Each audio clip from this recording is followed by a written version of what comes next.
नमस्कार दोस्तों, the story boom universe में आपका एक बार फिर से हार्दिक स्वागत है। यहाँ मैं केवल कहानी सुनाती हूँ और उसे जीवन आपकी कल्पना देती है। इस पूरी कहानी में आपको केवल एक चित्र दिखाई देगा, लेकिन हर किरदार, हर जगह, हर एहसास आपकी अपनी कल्पना उन्हें जीवित बनाएगी। क्योंकि सबसे यादगार कहानियाँ आंखों से नहीं, कल्पना से देखी जाती हैं। अगर आपने एपिसोड 3 के पहले और दूसरे भाग नहीं सुने हैं तो पहले उन्हें अवश्य सुनिए, क्योंकि आज की कहानी वहीं से आगे बढ़ती है जहां आरव को पहली बार उम्मीद की एक किरण दिखाई दी थी। अगर आपको ऐसी रहस्यमयी और भावनात्मक कहानियां पसंद हैं तो वीडियो को ज़रूर लाइक कीजिए, द स्टोरी बूम यूनिवर्स को सब्सक्राइब कीजिए और इस कहानी को अपने परिवार और मित्रों के साथ ज़रूर साझा कीजिए। पिछले भाग में आपने जाना, आरव को अपने पिता का आखिरी संदेश मिला। उसे पहली बार पता चला कि रोहन ने परिवार से दूरी नफरत की वजह से नहीं, बल्कि किसी मजबूरी में बनाई थी। फिर एक रहस्यमयी चिट्ठी आई जिसमें लिखा था कि अगर रोहन को ढूंढना है तो सुबह अकेले पुराने रेलवे स्टेशन पहुंचना होगा। क्या सचमुच वहां रोहन उसका इंतजार कर रहा है, या यह किसी और रहस्य की शुरुआत है? तो अपनी कल्पना को खुला छोड़ दीजिए और आइए चलते हैं उस पुराने रेलवे स्टेशन की ओर जहां 15 वर्षों से दबा हुआ एक सच आज पहली बार सामने आने वाला है।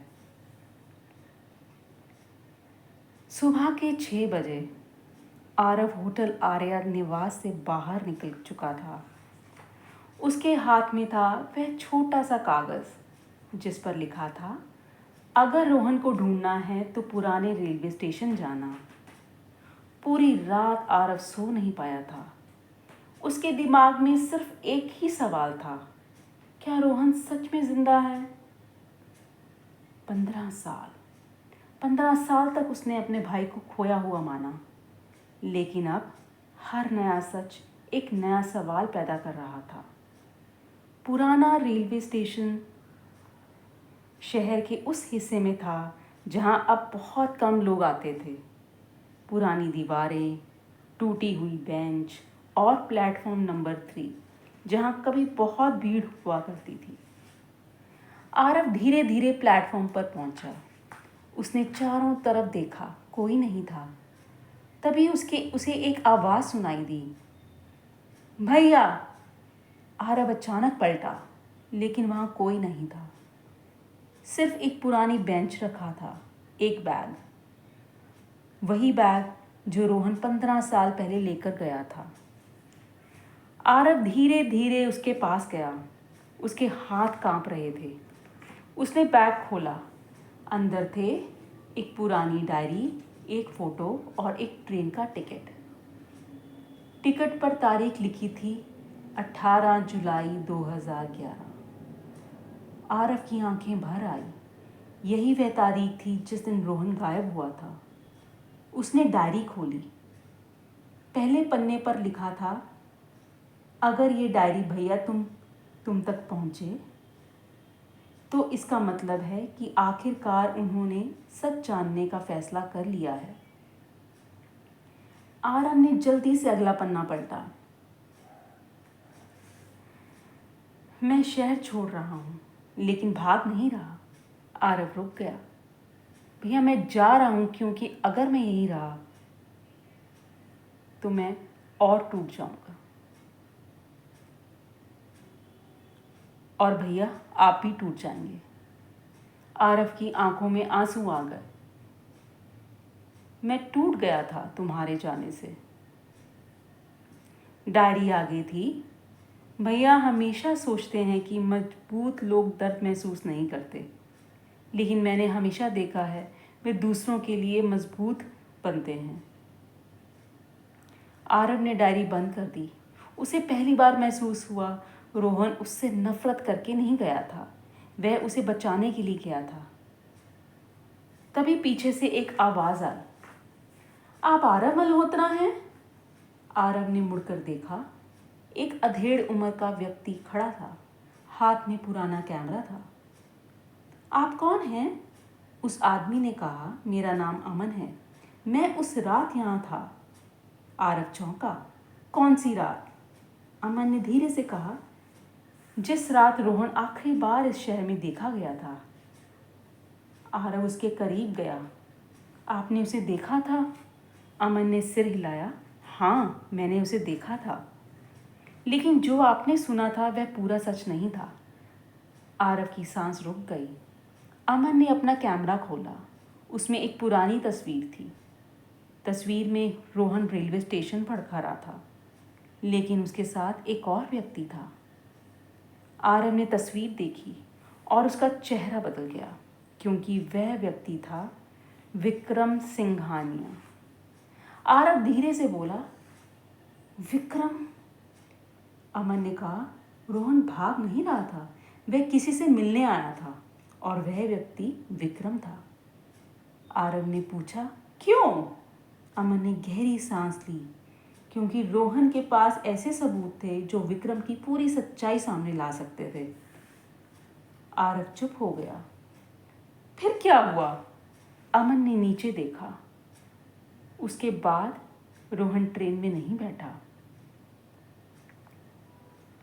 आरव हैरान रह गया। तो वह कहाँ गया? अमन ने जवाब दिया, यही सवाल 15 साल से मेरे पास भी है। अचानक स्टेशन की पुरानी घोषणा प्रणाली चालू हुई। यात्री कृपया ध्यान दें। सब लोग चौंक गए, क्योंकि स्टेशन बंद था। स्पीकर से आवाज़ आई, प्लेटफॉर्म नंबर 3 पर वह व्यक्ति आपका इंतज़ार कर रहा है। आरव का दिल तेज धड़कने लगा। फिर आवाज़ आई, आरव। ये आवाज़ वह पहचानता था। रोहन? आरव धीरे धीरे प्लेटफॉर्म के आखिरी हिस्से की तरफ बढ़ा। वहाँ एक आदमी खड़ा था। पीठ उसकी तरफ थी, हाथ में वही लाल पतंग। आरव की आंखों में आंसू आ गए। उसने धीमी आवाज़ में कहा, रोहन? आदमी धीरे धीरे पलटा। आरव की सांस रुक गई, क्योंकि सामने खड़ा व्यक्ति रोहन जैसा दिखता था, लेकिन वह रोहन नहीं था।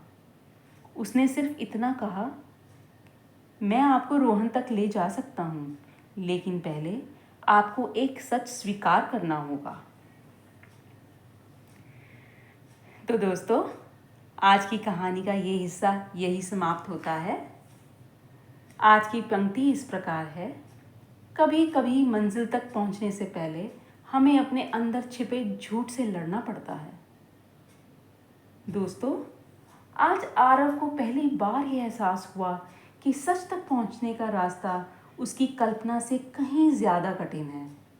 रोहन का बैग, उसकी डायरी और वह पुरानी तस्वीर सब एक ही बात कह रहे थे कि रोहन भागा नहीं था। लेकिन कहानी ने फिर एक नया मोड़ ले लिया। जिस आदमी को आरव ने रोहन समझा, वह कोई और निकला और उसने कहा कि वह आरव को रोहन तक ले जा सकता है। अब सवाल ये नहीं है कि रोहन कहाँ है, सवाल ये है कि इतने वर्षों तक सच को छिपाकर किसने रखा और क्यों। अगर आज की कहानी सुनते समय आपने अपने मन में वह सुनसान रेलवे स्टेशन देखा हो, प्लेटफॉर्म नंबर 3 पर रखा पुराना बैग, हवा में लहराती वह लाल पतंग और आखिरी पल में मुड़ता हुआ वह रहस्यमयी व्यक्ति महसूस किया हो, तो हमारा उद्देश्य पूरा हुआ। क्योंकि यहाँ मैं केवल कहानी सुनाती हूँ और उसे जीवन आपकी कल्पना ही देती है। अगर आपको आज का ये भाग पसंद आया हो तो वीडियो को लाइक कीजिए, द स्टोरी बूम यूनिवर्स को सब्सक्राइब कीजिए और इस कहानी को उन लोगों तक पहुँचाइए जो कहानियाँ केवल सुनते नहीं, उन्हें अपनी कल्पना में जीते हैं। अगले भाग में आप जानेंगे, वह रहस्यमय व्यक्ति पहली बार बताएगा कि रोहन के साथ उस रात वास्तव में क्या हुआ था। क्या रोहन आज भी जिंदा है? क्या विक्रम सिंघानिया अब भी इस खेल का हिस्सा है? और सबसे बड़ा सवाल, क्या आरव उस सच को स्वीकार कर पाएगा जिससे वह 15 वर्षों से भागता रहा है? जानिए अगले भाग में। याद रखिए, कुछ कहानियाँ जवाबों से नहीं, सवालों से आगे बढ़ती हैं और हर सवाल हमें सच के थोड़ा और करीब ले जाता है। मैं फिर मिलूँगी एक नए रहस्य और एक नए सफ़र के साथ। तब तक अपनी कल्पना को जीवित रखिए, क्योंकि एक चित्र अनगिनत कल्पनाएं। और हाँ, याद रखिए, कमरा नंबर 108 का दरवाज़ा हर किसी के लिए नहीं खुलता, लेकिन जिस दिन खुलता है, इंसान वही नहीं रहता जो अंदर गया था। और शायद अगला मेहमान आप भी हो सकते हैं। नमस्कार।